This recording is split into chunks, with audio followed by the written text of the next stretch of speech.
tempo di quarti di finale in questa Supercoppa e subito dalla sfida fra Busto Arsizio e Chieri arriva una conferma. La UIBA è fra le 4 squadre più forti d'Italia. La formazione di casa riapre il Pala Yamamai per la prima volta dal lockdown e, anche senza pubblico, lo ribattezza con una vittoria che vale l'accesso alla Final Four. Strappare il pass per Vicenza era l'obiettivo e coach Fenoglio si può dire soddisfatto. Pur soffrendo a causa della ricerca dell'amalgama, le bustocche riescono presto a prendersi le misure e nonostante Chieri parta meglio, trovano il successo nel primo set.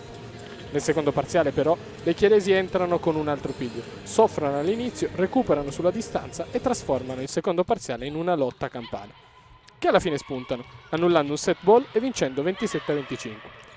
Bosio è forte di potersi affidare ad una Francesca Villani incredibilmente in palla e ad un'Elena Perinelli sempre più letale col passare degli scambi. In più, l'H rimpiazza una Grobelna non al meglio, giocando una partita concentrata. Le farfalle però tirano fuori la grinta. In un'altra lotta senza esclusione di colpi, con la tattica un po' da parte, il terzo set è di nuovo punto a punto. Grazie al servizio di Mingardi, il break a ridosso del finale di set dà il colpo di grazia alla squadra ospite.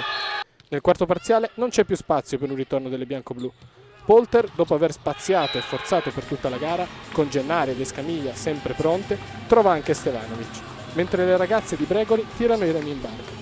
La Reale Mutua Fenere esce a testa alta dalla sfida e dalla competizione, mentre la UNE T-Work raggiunge le Final Four, dove poi, specie in questa stagione, mai dire mai.